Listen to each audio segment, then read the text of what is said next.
Vos émissions préférées, elles sont toutes sur Radio Grand Lac. La nature et vous, découvrir et s'émerveiller avec Sandrine sur Radio Grand Lac. Eh bien, bonjour chers auditeurs, ravi de vous retrouver pour cette émission La nature et vous sur Radio Grand Lac. C'est tous les 15 jours, c'est un moment pour découvrir les bienfaits de la nature, en découvrir ses mystères et ses interactions. Mais comment sommes-nous en lien avec le vivant ? Pour en parler aujourd'hui, nous sommes en direct par téléphone avec Frédéric Plénard. Frédéric, bonjour. Bonjour. Je vais vous présenter Frédéric dans quelques instants. Juste quelques petites informations. En fait, je ne sais pas si vous savez, mais aujourd'hui, nous passons 90% en intérieur et non plus à l'extérieur. Avant, c'était justement l'opposé. Et les enfants ne jouent presque plus dehors. Et puis, si vous observez, la majorité des cours sont complètement bétonnés. Et pourtant, les enfants, c'est notre monde de demain. C'est eux qui vont transmettre. C'est eux qui vont pouvoir aussi être et prendre soin de la nature. Et ce que nous leur transmettons aujourd'hui, ce sont les fondements de leur future action, de leur futur comportement et de leur future conscience. Au Danemark, en particulier, en 1952, très exactement, 25 ans après les États-Unis, il y a eu les premières forêts d'écoles. La Finlande aussi est un pays où il y a énormément de forêts d'écoles. Et en fait, au Danemark, il y a par exemple 20% d'écoles de la forêt. L'art de vivre en contact avec la nature contribue directement à la santé, à l'épanouissement de l'individu, mais surtout au respect des écosystèmes. En France, en 2021, il n'y a que 30 écoles dans la forêt, et en Allemagne, par exemple, il y en a 2000. Alors, au-delà des classes en extérieur dont on entend de plus en plus parler, en fait, c'est le lien, c'est cette conscience avec la nature, avec le vivant, cette conscience du lien humain-nature qui est à retisser. Et il y a 3 piliers pour pouvoir retisser ce lien. Il y a la connaissance, l'expérience par les sens et les émotions. Louis Espinassou, voilà, ça y est, je n'ai pas écorché son nom. Louis Espinassou est éducateur nature. Et il dit, on ne peut pas aimer le monde si on ne le prend pas, si on ne le touche pas à bras le corps. Et justement, pour en parler, si je parle de Louis Espinassou, ce n'est pas par hasard, parce que justement, il est dans l'un des films de Frédéric Plénard. Frédéric Plénard, vous êtes ancien enseignant de cours de sciences et vie de la Terre. Vous êtes auteur et cinéaste. Et vous êtes un homme, quand on vous découvre, en tout cas avec une immense sensibilité, une authenticité, une énorme générosité. Et ce qui vous anime, ce sont 3 piliers, ce sont justement vos 3 axes de cœur. Alors on pourrait les nommer, ce sont les axes innés. I pour l'image, N pour nature et E pour éducation. C'est vraiment ce qui vous anime et en fait ce dans quoi vous œuvrez. Et en fait déjà petit, la nature c'était votre refuge, c'était votre havre de paix. Puis quand vous avez été enseignant après pendant 15 années et là, vous avez démissionné parce qu'il n'y avait plus de cohérence justement avec l'éducation nationale. Comment pouvoir enseigner la vie en mettant les enfants entre 4 murs ? Ce sont exactement vos mots. Et justement, pour trouver la vie, il faut aller à sa rencontre, justement, être à l'extérieur. Et en parallèle de cette période, on vous a mis littéralement une caméra dans les mains et là, ça a été la révélation. En fait, vous avez tout de suite eu envie de créer, de diffuser des documentaires pour montrer comment l'enfant peut retrouver le lien à la nature, comment amener les enfants dehors. Et donc, en fait, votre mission, c'est comment travailler avec l'éducation pour qu'elle soit en cohérence avec les enjeux socio-économiques et écologiques surtout. Alors, vous êtes donc auteur d'un livre publié en 2019, L'enfant et la nature, et vous avez déjà produit 3 documentaires. En 2016, Le lien. En 2020, Les grands secrets du lien. Et en 2024, La trame du vivant. Alors, comme à chacun de mes invités, Frédéric, que signifie la nature pour vous ? Alors, merci pour cette présentation. J'ai apprécié le inné. J'avais jamais pensé à ça, mais c'est pas mal. Pour moi, la nature, en fait, c'est l'univers, quoi. Enfin, c'est tout. Moi, je fais aucune séparation entre la nature, c'est le monde. Voilà. Pour moi, voilà, je dirais ça. La nature, c'est le monde. Très bien. Et alors justement dans vos films, dans vos documentaires plus précisément, quel message vous voulez faire passer? Alors, moi, comme vous l'avez dit, effectivement, j'ai 3 fibres en moi, qui est l'éducation, l'image et la nature. Et ça fait une dizaine d'années, alors ça fait plus de 20 ans que je fais des films, mais ça fait une dizaine d'années que je travaille vraiment sur comment amener la personne. Alors, c'est pas que l'enfant, c'est la personne. Bien sûr, c'est beaucoup plus ciblé sur les jeunes générations. Mais comment amener les jeunes générations à ce que vous disiez, à retrouver la conscience du lien qui l'unit au vivant. Alors quand je parle du vivant, je fais juste une parenthèse, quand je parle du vivant, je parle du monde vivant animé et non animé. Pour moi, les roches et tout ce qui est minéral fait partie du monde vivant aussi. Donc c'est comment ce qui m'anime aujourd'hui, c'est effectivement comment une éducation peut arriver à amener la personne à prendre conscience qu'elle fait partie de la Terre, en tout cas qu'elle est en interdépendance totale avec le monde vivant. Et à partir du moment où elle a cette conscience-là, on peut espérer qu'effectivement on va le protéger. On scie pas la branche sur laquelle on est assis. Donc voilà, c'est ça qui m'anime aujourd'hui. C'est vraiment une recherche sur l'éducation. Comment l'éducation aujourd'hui peut amener l'enfant vers des comportements en cohérence avec les enjeux sociétaux que nous connaissons aujourd'hui. Et alors justement, dans vos films, vous vous basez sur différentes rencontres. Là, tout à l'heure, je citais une des personnes que vous avez interviewées, enfin qui témoigne. Qu'est-ce qu'il en ressort? Quels sont leurs messages aussi? Ou comment les amènent-ils à renouer ce lien? Alors c'est juste ce que vous dites, effectivement, c'est en rencontrant pas mal de personnes que j'ai trouvé l'axe dans lequel j'organise ma propre recherche. Et aujourd'hui, moi j'ai la certitude et j'ai la conviction que pour ramener les jeunes générations ou des personnes à recréer ce lien perdu entre le monde vivant et l'être humain, il faut passer par ce que j'appelle une approche sensible de la nature.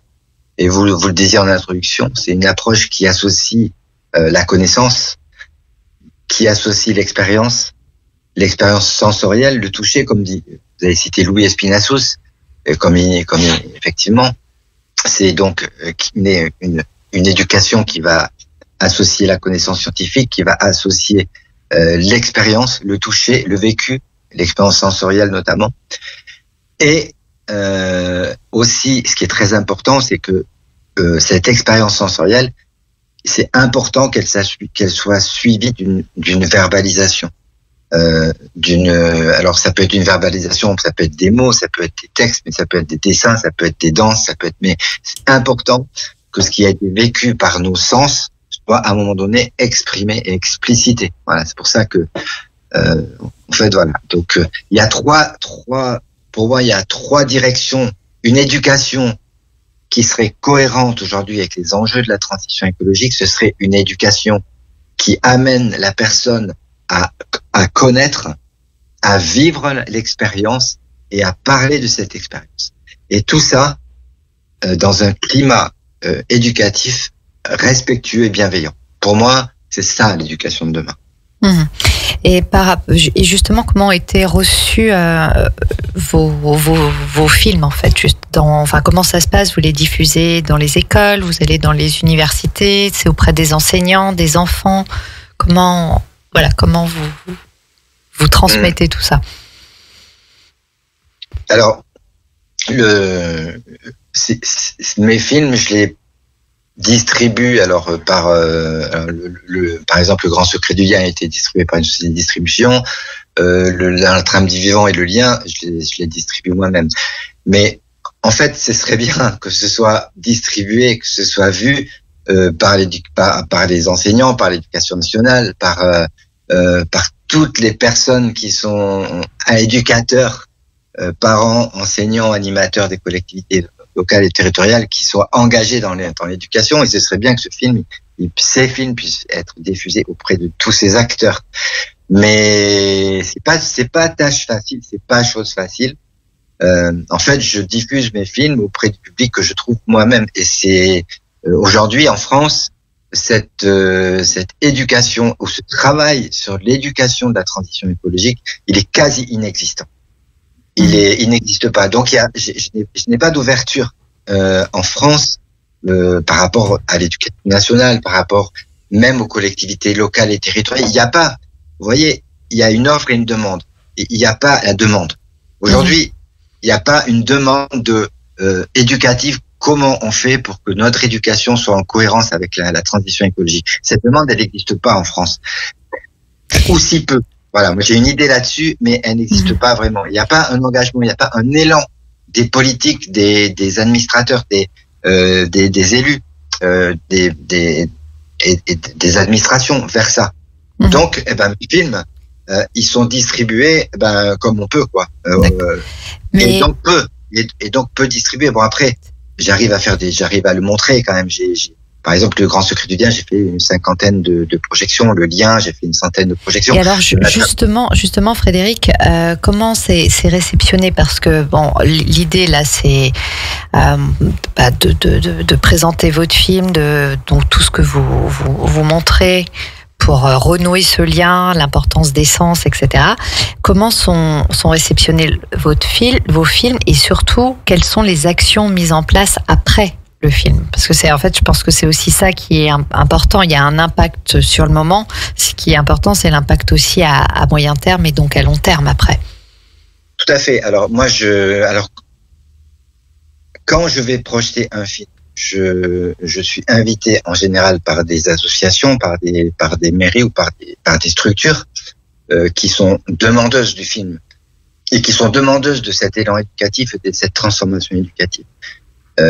Et donc les films, quand je les passe, enfin dans les salles, ils sont super bien reçus. J'ai toujours un super accueil de mes films, et ensuite des débats qui sont hyper intéressants et qui croisent des regards et qui croisent des avis qui sont hyper intéressants.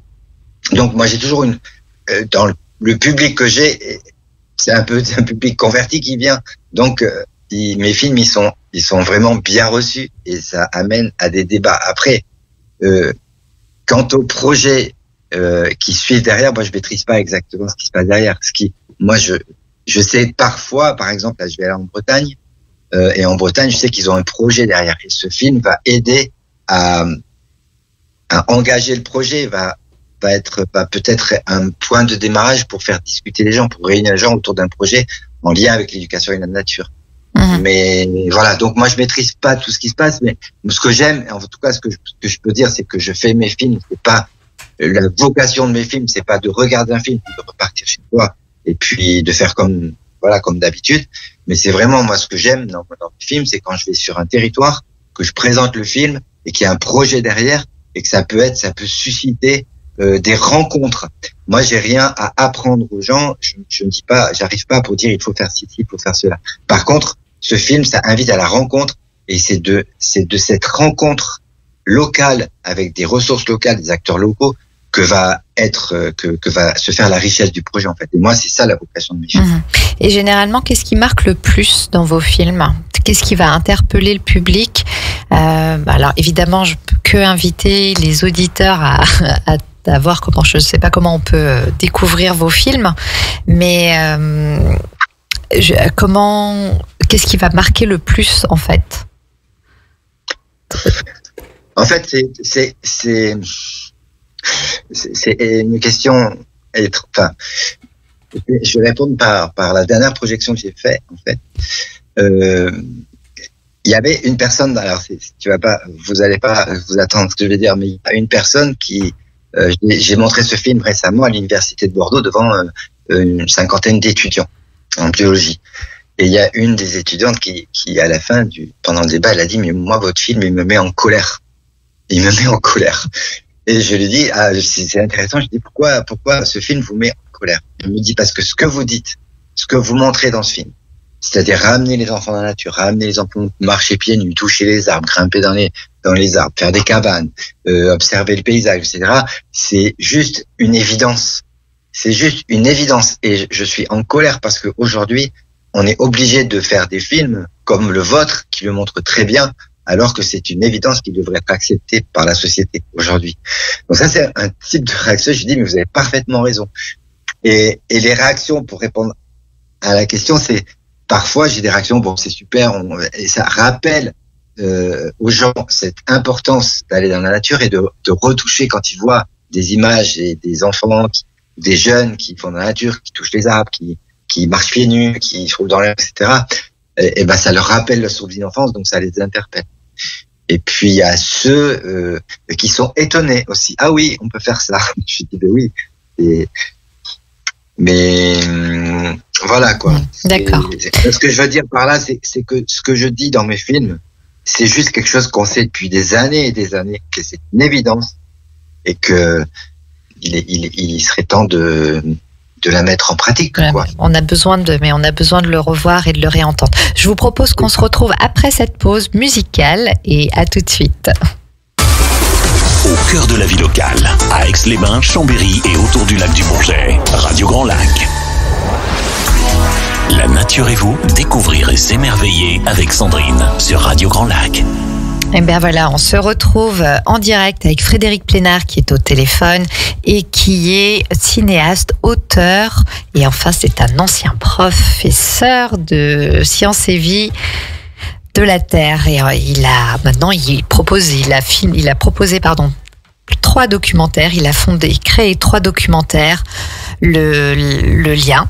Le grand secret du lien, la trame du vivant, et il a écrit un livre, L'enfant et la nature. Et nous étions en train justement de parler de ces films et de l'impact de ces films, comment ont été reçus ces films dans le milieu éducatif, de l'éducation. Et là, justement, la difficulté dans l'éducation de transmettre tout cela. Alors, Frédéric, donc dans vos films, justement, sont présentés, on voit les enfants, différents intervenants, comment remettre les enfants en lien, différentes activités sont proposées. Quels ont été les retours des enfants pendant les films, justement, ou des adultes, puisque justement la trame du vivant, ça concerne également les adultes? Alors, il y a le retour pendant et le retour après. Alors, le retour pendant, j'ai travaillé avec des enfants sur le premier et le deuxième film, hein, Le lien, le grand secret du lien. Ça dépend. Dans les enfants qui sont en primaire, par exemple, ils ont tout de suite adhéré sans aucun problème aux activités de nature, aller dehors, aller sur la plage, aller faire du kayak, aller grimper sur les rochers. Voilà. Donc c'était le bonheur, quoi. Ils étaient vraiment heureux de pouvoir vivre ça. En ce qui concerne les adolescents, c'était différent parce que au départ, ils voulaient pas, ils étaient pas du tout chauds pour faire l'aventure. Ils disaient non, attends, c'est quoi ce truc? On n'aura même pas nos portables, on n'aura même pas. Et finalement, tout au fur et à mesure du tournage du film, donc Le Grand Secret du Lien, ils ont complètement changé et ils ont complètement adhéré aux activités qu'on leur proposait. Ils en redemandaient encore, quoi. Et dans 90% des cas. Et ce qui est intéressant aussi, c'est qu'on n'a jamais obligé les enfants à aller jusqu'au bout du projet qui a duré 1 an. Et on leur a dit, si vous voulez, vous repartez et vous n'êtes pas obligé d'aller jusqu'au bout. Et il y avait 50 enfants. Sur les 50 enfants et jeunes, aucun n'a quitté l'aventure du début à la fin. Voilà. Les adultes. Et alors, juste par rapport aux enfants et aux ados, est-ce que vous avez des retours justement après le tournage des 2 documentaires? Comment ça a perduré ce lien? Parce que voilà, ils ont vécu justement de renouer le lien avec la nature, avec le vivant. Comment ça a perduré? Qu'est-ce que ça a entraîné derrière, etc. Alors, cette question, je peux pas y répondre, mais je vais répondre autrement. Parce que pour qu'il y ait une durabilité de l'impact de l'action, un film, un projet ne suffit pas. Voilà. Moi, je pense que l'activité nature, elle doit être réintégrée dans la vie des jeunes, dans l'expérience des jeunes de façon continue et régulière. Donc, mon expérience de documentaire et le projet que j'ai fait, même s'il a eu un impact, il ne suffirait pas pour que ça modifie quelque chose chez l'individu. Par contre, ce que je sais, c'est que il y a eu des prises de conscience. Il y a eu des choses il y a eu des enfants qui ont été vraiment, ils se sont dit, ah ouais, c'est trop bien. Enfin, maintenant, qui ont eu des espèces de lumières qui sont arrivées dans leurs yeux comme ça et qui les a impactés. Et j'en croise encore. Le Grand Secret du Lien ou le Lien, ça fait plus maintenant 7, 8, 9 ans que je les ai tournés. Et des enfants ou des jeunes qui me disent, mais on se rappelle de cette aventure et ça nous a marqué. Donc ça les a marqués, ils ont été impactés par l'aventure. Pour autant, je suis pas profondément convaincu qu'une aventure unique comme ça et ponctuelle puisse générer des modifications dans leur comportement et dans leur relation à la nature. Mais pourtant, c'est justement par l'expérience que, du coup, on va modifier une attitude. Donc là, s'ils ont été marqués, enfin que ça a été, on imagine bien que être dans un film, tourner, partager, échanger, réfléchir, voilà, ça c'est pas rien de participer à un documentaire va aller changer, modifier aussi un certain regard qu'ils ont dans la nature, donc ils pourront le transmettre à leurs parents. Ils doivent peut-être plus agir, jouer dans la nature de la même façon. Donc il y a quand même une trace, même si. Oui. Alors il y a deux choses que je voudrais dire par rapport à ce que vous dites, c'est que moi, je fais une différence entre l'impact et le comportement durable. Qui dure dans le temps, d'accord ? L'impact, c'est la petite étincelle qui va permettre à la personne d'avoir un comportement respectueux, en tout cas solidaire avec le vivant, qui va s'installer dans la durabilité. Mais pour que cette durabilité, elle s'installe, les expériences qui sont nécessaires doivent, à mon avis, être régulières et ne doivent pas s'arrêter. Une expérience ponctuelle peut créer un impact. Pour autant, c'est pas pour cela qu'elle va créer des modifications de comportement qui vont être dans la durabilité de l'individu. Et pour la durabilité, ça veut dire que ces expériences, elles doivent être régulièrement faites. Moi, j'ai provoqué l'impact, mais ça ne suffit pas pour proposer. Donc, je pense pas qu'il y ait eu des modifications de comportement. Par contre, il y a un terrain favorable. Mais voyez, c'est ça que je veux dire. Et après, la deuxième chose que je voudrais dire par rapport à ce que vous avez dit, c'est que pour moi, vous parlez de l'enfant qui doit être amené, que l'enfant amène l'adulte. Je sais pas, je me rappelle pas exactement l'expression que vous avez dit, mais pour moi, l'enfant, il est pas là pour montrer quoi que ce soit à l'adulte. L'enfant, il est là pour vivre sa vie. Et c'est pas par l'enfant qu'on arrivera à la transition écologique. Ce que je disais, c'est que en fait, souvent les enfants, ils reviennent avec les découvertes qu'ils ont faites, ils les partagent à leurs parents, et souvent, ça va être l'enfant qui peut aussi arriver à sensibiliser en fait le parent sur quelque chose. C'était dans ce sens-là. Voilà, c'était plutôt dans ce sens-là. D'accord, parce que moi, je suis vraiment, j'ai un problème avec cette idée d'enfant qui va sensibiliser les personnes. L'enfant, il n'est pas là pour sensibiliser. L'enfant, il n'est pour rien dans cette histoire. Et effectivement, il peut sensibiliser, mais et s'il le fait, c'est très bien. Mais que ce ne soit pas un but. Ah non, c'est pas un but, mais c'est de par sa nature. Que ce soit un enfant ou même un adulte, quand on a vécu une expérience forte et qu'on a envie de la partager, du coup ça réveille quelque chose chez la personne à qui on le partage. C'est plus dans ce sens-là en fait. Et alors juste pour continuer sur la réaction, donc là on a vu les enfants, et parce que dans la trame du vivant ce sont des adultes, quelle a été la réaction des adultes qui ont participé au documentaire? Alors les adultes, il y a une réaction que je vais mettre en valeur, c'est tout. Parce que c'est la réaction qui moi j'ai été touché par ça. Quand j'ai monté le projet, j'ai réalisé le documentaire, et moi j'ai été touché par une chose que j'avais pas vraiment envisagé dans mes recherches, c'est la qualité de l'espace éducatif. Et en fait, ce qui s'est passé dans la trame vivante, dans le dernier film que j'ai tourné, c'est qu'il y avait on était dans un groupe où on a vécu ensemble pendant une semaine, où il y avait une bienveillance, un respect, une empathie qui était tout le temps là. Et en fait, les personnes adultes qui ont vécu l'expérience, il y en a 2 ou 3, c'était la première fois qu'elles pouvaient être elles-mêmes et qu'elles pouvaient exister et se montrer telles qu'elles étaient vraiment. Et pas jouer un personnage ou se cacher derrière un masque. Et ça a été l'événement qui a été majeur qui est ressorti vraiment, c'est cette qualité de bienveillance, de respect, d'empathie, qui est propre, qui devrait être propre à l'espace éducatif, parce que c'est ainsi que les personnes peuvent être ce qu'elles sont, et quand elles sont ce qu'elles sont, et qu'elles peuvent l'être devant les autres, c'est là qu'elles peuvent donner toute leur énergie pour s'engager vers quelque chose. Et ça, c'est vraiment hyper important. Et c'est ça qui s'est passé dans ce stade. Donc en fait, là vous parlez de la qualité de l'espace éducatif, c'est évidemment essentiel pour la transmission. Est-ce que justement après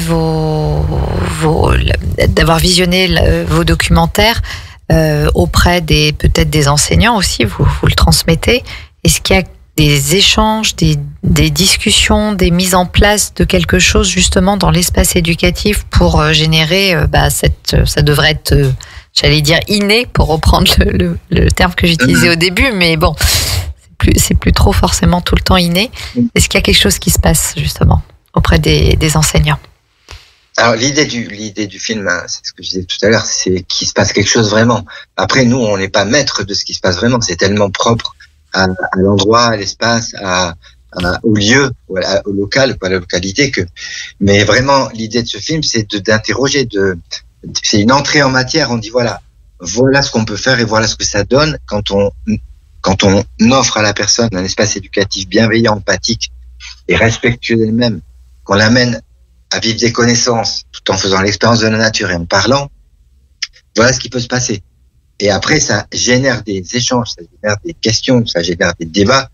Et effectivement, après, ça peut donner des idées, ça peut orienter, donner un axe d'orientation vers un projet éducatif, quoi. Après, c'est l'idée, hein. Après, moi, on n'est pas du tout maître de ce qui se passe après le film. En tout cas, c'est la vocation du film, c'est de générer cet espace d'échange et de dialogue autour du projet éducatif qu'on va mettre en place, avec l'axe sensible de cette approche. D'accord. Et alors, justement, admettons que, une collectivité ou un établissement, ou même un particulier souhaite visionner vos films, vos documentaires, ou faire appel à vous pour faire intervenir dans un milieu d'enseignement, dans une école, dans une université. Comment on fait pour vous contacter, pour trouver vos films? Il suffit d'envoyer un mail ou de me téléphoner. Moi, j'ai l'association qui s'appelle l'association Le Grand Secret du Lien. Envoyer un mail à cette association ou me contacter par téléphone et après on s'organise pour organiser une projection. Sachant que le dernier film, il vient juste de sortir. Il sort il vient d'avoir le visa SNC, donc il n'est pas encore sorti. Mais pour la tournée de ce film-là, voire des autres, il suffit de me contacter ou de contacter l'association Le Grand Secret du Lien. Je vous donnerai le mail, le téléphone, voilà. Je sais pas comment vous fonctionnez, vous. Oui, de toute façon, il y aura parce que l'émission est en replay. Donc, l'émission, c'est Frédéric Plénard, Plenard. Et donc, votre site internet, c'est Le Grand Secret du Lien, c'est ça? Tout à fait. C'est ça, hein? Le Grand Secret du Lien, Tout à fait. Le Grand Secret. Mais en tapant ça sur le moteur de recherche, vous trouvez tout de suite .org. .org, voilà, d'accord. Donc c'est comme ça qu'on peut vous retrouver. Frédéric, merci beaucoup en tout cas pour vos échanges et ce que vous mettez en œuvre. C'est vraiment important. Et alors je vais juste rebondir en donnant une information locale au territoire aixois. Essentiel Nature a bénéficié en collaboration avec Place au Possible d'un fonds de dotation d'Aix Riviera. Et en fait, grâce à ce fonds de dotation, Essentiel Nature peut emmener 100 enfants en nature et gratuitement. Et donc, on peut faire des sorties nature parents-enfants. Il vous suffit de contacter Essentiel Nature et c'est en collaboration avec Place au Possible. Sur votre radio, vous allez retrouver à 17h les Murmures du Lac avec Romain. C'est votre chronique sur l'immobilier. Et à 18h, l'émission sport incontournable de Radio Grand Lac. 9-2-1 partez, pardon. Et nous nous retrouvons dans 15 jours et vous pouvez écouter ce replay bientôt sur YouTube. N'hésitez pas, si vous écoutez le replay, à liker et à partager. Et à très bientôt. Au revoir. Radio Grand Lac, votre radio.